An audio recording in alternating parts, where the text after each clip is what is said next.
Welcome to the Postpartum Coach podcast, where we embrace our needs as moms, we learn to lead ourselves first, then our families, and where we create our own healing from the inside out to find our way to the work we were meant to do in this world.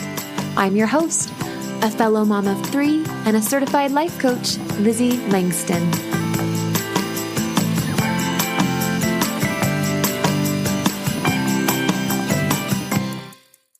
Hey everybody, welcome back. Pride Postpartum Part 2.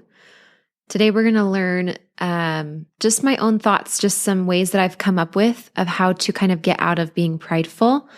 It's so easy to do. I do it all the time, but I've kind of hacked a few ways, so I'm going to share those. Before I do, I want to tell you a couple things. Number 1, my membership has been opened since Monday, the 24th of May. Since Monday, May 24th, my membership has been open. I mean, when I say open, I mean open as in you can buy into the membership. It is not quite finished yet. So as my founding members, I'm giving you a discount in exchange for a little bit of patience up front as I finish getting all the things ready, as well as I'm going to enjoy learning with you and having you give me feedback and really kind of creating this membership to be what it will be for years to come for all the postpartum mamas. Maybe not all of them, but a lot of Christian ones. And when I say Christian, I mean spiritual even at all, right? Like if you strive to be spiritual. So if you're interested in the membership, you can go to the link in my show notes, but just for reference, it's lizzie-langston.mykajabi, and then Kajabi, kajabi.com/founding-members. And again, because it's kind of a long link, I stuck it in the show notes so that you don't have to try to remember all that. All right. All the rest of the stuff you need or questions you might have will be addressed there. The next thing I wanted to say is it's been a long time since I've asked for reviews or asked you to share this podcast with your friends. So why don't you just take a minute and either write a review in the Apple Podcasts app. That's super easy. And I would prefer, the stars are great, but I really love the words, right? The written reviews. So leave a written review if you would be so gracious, or you can share it with like 2 friends today. So pick one of those, do whatever your heart desires, be a good consumer of free content and share, spread the love. All right. So today I had a lot of fun creating these for you guys. I always have fun creating stuff for you guys. So just to review, Pride Postpartum Part 1, we went over that pride actually is a lie. It's this illusion that you are better or something you believe is better or what you're doing is better or somebody is less than you or worse than you, even though we wouldn't consciously admit to believing that. This is kind of the vibe and the essence of pride. And it's kind of easy to fall into because we have egos. We have these human brains. Pride is basically like self-aggrandizement, but it's an illusion because we're all equal in the sight of God. We are all equal and human value is built in. So we are so bathed in this pride. It's all throughout our system, from racism to sexism to the class system. And there's comparison. Comparison comes from pride. So go to the first part 1 of this if you want to hear more about like what pride actually is and how it shows up and getting to know that so you can kind of check yourself on it. But hopefully you've already listened to that episode podcast and you've kind of done that work of noticing and observing and evaluating your own pride. And today we're going to talk about ways that you can shift a little bit. So as always, I'm going to present thoughts like a platter of appetizers, and feel free to taste them and keep the ones you like and put back the ones you don't. Although I guess you probably wouldn't put back appetizers that you've tasted in a real buffet, so you can just throw them in the trash, especially post-COVID, right? That's a no-no. Okay, so the first thing that I've kind of come up with and hacked when it comes to pride. I've really thought a lot about these, by the way. I've spent some time praying and pondering, so I hope these are useful to you. I've learned and I've noticed that if you love what is, And I'm going to also take that down a notch because sometimes that's a big stretch to love what is. If you can just be present with what is, you won't be prideful. So pride is a product of the ego, which is a product of thoughts, conscious language in our mind. When you're being present with something, you're not thinking, you just are, and it just is. Okay? And so if you can just be present with what is, or if you can love what is, you won't get into pride. Now, let's talk about loving what is. That's such a triggering phrase, I feel like, if you're depressive or going through a really hard time, you're like, shut up. Nobody tell me that. Please don't tell me that. It's like all of the cute older ladies that are like, you're going to miss these days. Don't wish that it would just go faster. You're going to miss You're like, okay, but you must not remember what it was really like. I'm in it. I remember. So loving what is, this can be kind of triggering. It can seem like it would be in your mom's kitchen on a plaque or something, but how do you do that when you don't love what is, when you're annoyed with what is, or you're deeply disappointed with what is? So my answer to that is you got to get out of your thoughts and you got to get into your heart. And what I mean by getting into your heart is you've got to learn how to literally turn off your brain. Then when you go back up into your brain, it's a lot more quiet. It's a really cool strategy. But if you can't do that, here's another strategy for you, which is zoom in. And by the way, I help people do these things. So if you want to learn how to do this, just come join my membership. But another strategy is zoom in. So here's an example. Let's say you really want another baby. You love the ones you have. Some of you guys are like, I can't even think about having another baby right now. But maybe one day, or maybe there's some of us who are not super fresh postpartum and want another baby and are thinking about it. But let's say you've tried for 9 months and you haven't been able to conceive, and you do not love that circumstance, and you don't have to love it. Okay? That's really hard to force yourself to do that. What can you love? Before you love anything outside of you, you have to love you. So the way to be present with what is and to not fall into pride and thinking you're better than, or honestly, a lot of times it's just thinking that what we want or what we think should happen or should have already happened is better than what reality is giving us or what God's will might be for the present moment. And so the place to start is loving you. Can you love yourself even with your anger or your discontent or your sadness or your frustration with your circumstances that you don't love? So maybe you don't start with trying to love the circumstance, but can you start with feeling love for yourself and not judging yourself while you're being angry? So whatever emotion you do feel towards life right now that isn't love, rather than puffing up and saying, well, it shouldn't be this way and it should have already happened this way and this isn't how it was supposed to go, and kind of inserting your pride, frankly, right? Like making you play God for a minute. Can you just take whatever emotion you feel and not judge yourself for feeling it? Okay? Because a lot of times we start to judge ourselves. So can you love what you may be learning even if you don't love the lesson or love learning it? Can you at least be grateful for the lesson? And this is just like it's like you're just cracking the door open a little bit to let the light in, and the light can help melt all of the frustrations that lead us to get puffed up and kind of distance ourselves from others. If you remember in the last episode, Pride Part 1, we learned how pride actually, it is an illusion that we're better than, and then it leaves us distanced from other people, from God, and from ourselves. And so we want to watch out for that. And that's one thing, is just learning to be present with what is. And if you can't love what is, just trying to be present with it. Like, this just is. It just is. Just accepting it. Another example of that would be a lot of women postpartum feel super disgusted by their bodies or really negative towards their bodies. And there's 2 layers to that. On the one hand, they're like, I should feel grateful. My body's done so much for me, which is totally not helpful, because there's no shitting yourself, right? You don't feel grateful. You feel disgusted. Fine. So can you just allow yourself to be there? That's what I'm talking about. You don't have to love the fact that you're disgusted. You don't have to love your body. Can you just be allowing and present with where you are? Not telling yourself you should be grateful, not telling yourself you're such an ungrateful person because you're not grateful. Can you just be where you are and allow it to be that way? Okay. gratitude, the second point is that gratitude is your way out of pride. I think about the Book of Mormon. So for those of you guys, you probably already know, I'm a member of the Church of Jesus Christ Latter-day Saints. We have a companion volume of scripture.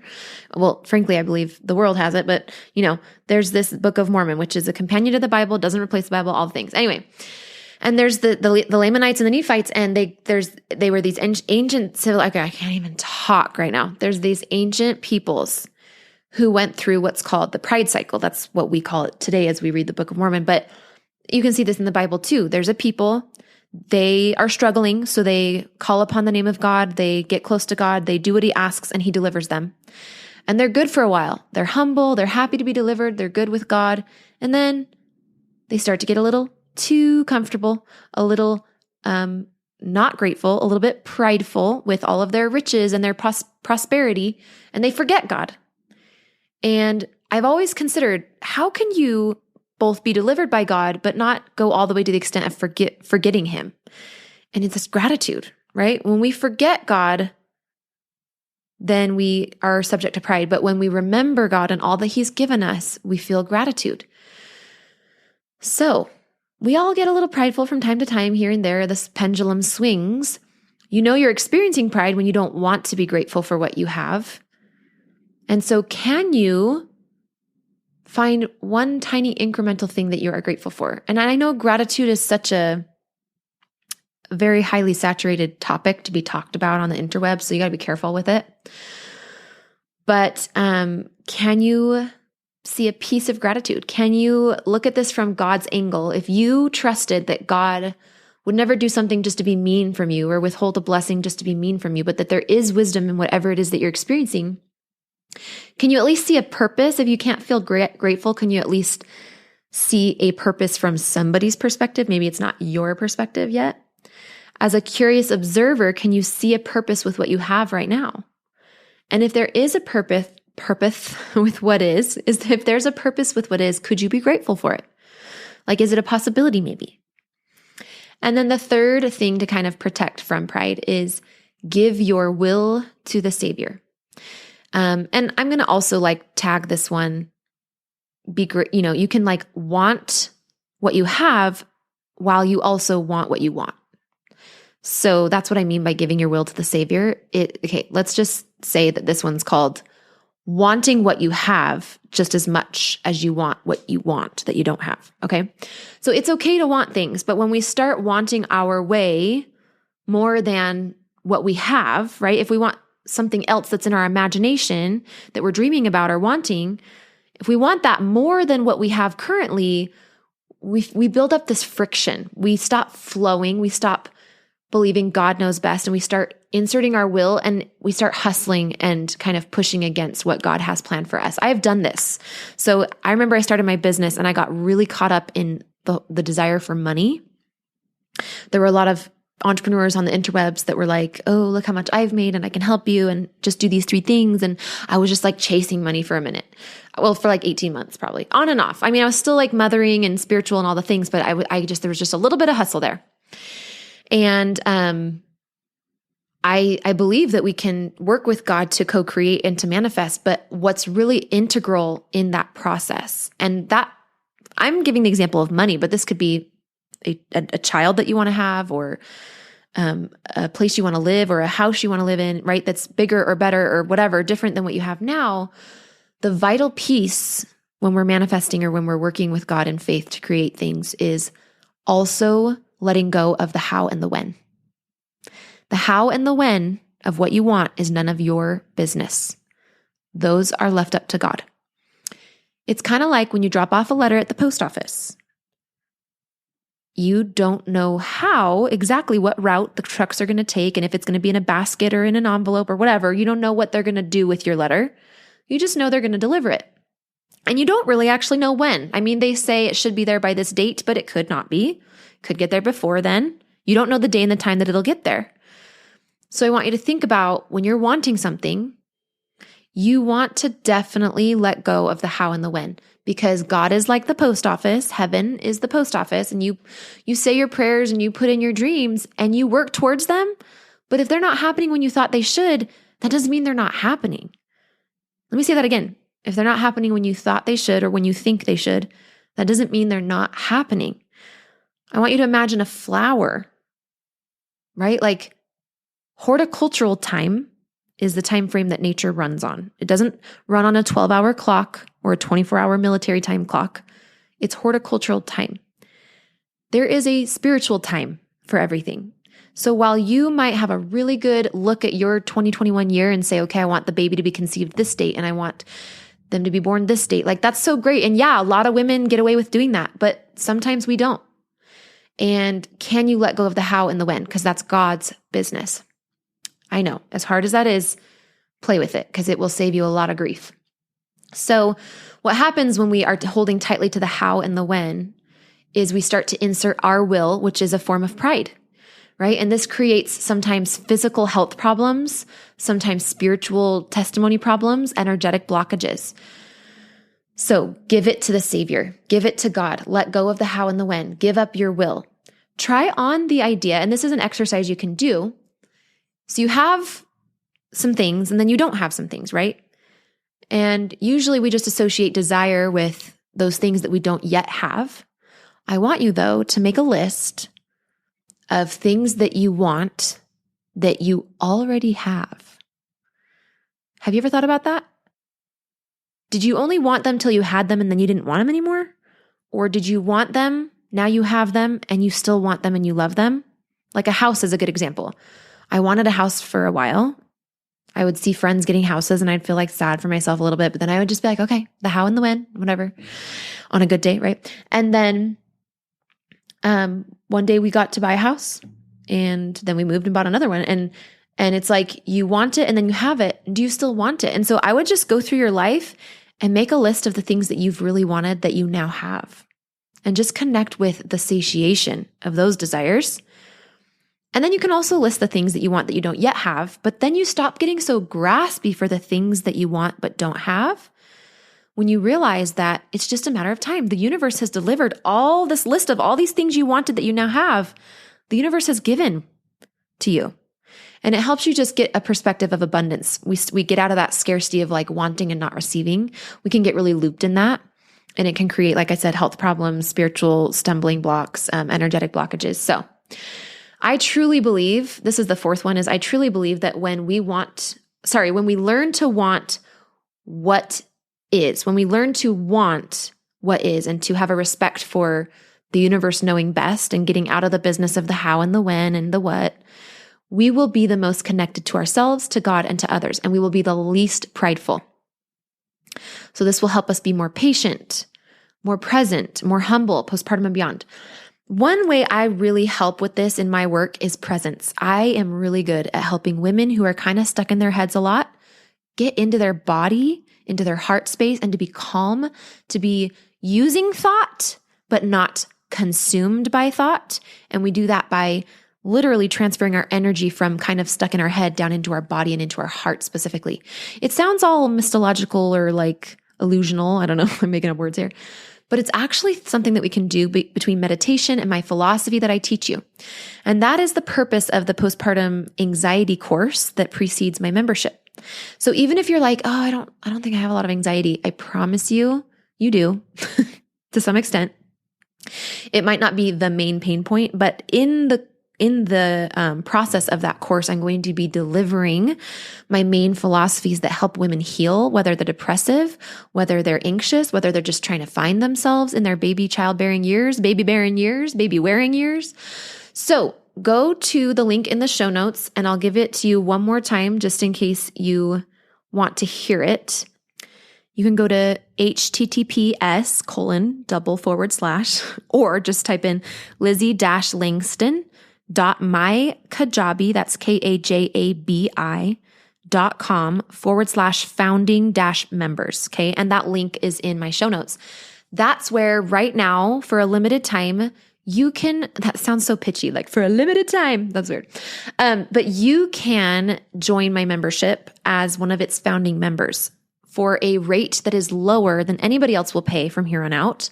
And the course is half off, which is probably not going to happen again either. So go to that link that I just shared. It's in the show notes and you can join the membership now. It's open. I don't know. I was going to do 2 weeks, but if there's still people joining, I might extend it a little bit, but it's probably no more than like 3 weeks, and then we'll get going in June. So you can go there and you can come learn more about all this stuff and how to work with me, and we'll talk to you next week. Bye. Hey, Lizzie here. I've helped dozens of postpartum moms just like you to manage their postpartum anxiety and deconstruct their postpartum depression. It's really easy for me. So if you're ready to feel better, I know the way. Let's chat on the phone. Set up a time by going to LizzieLangston.com/consult. It's pretty simple, and I will be calling you soon.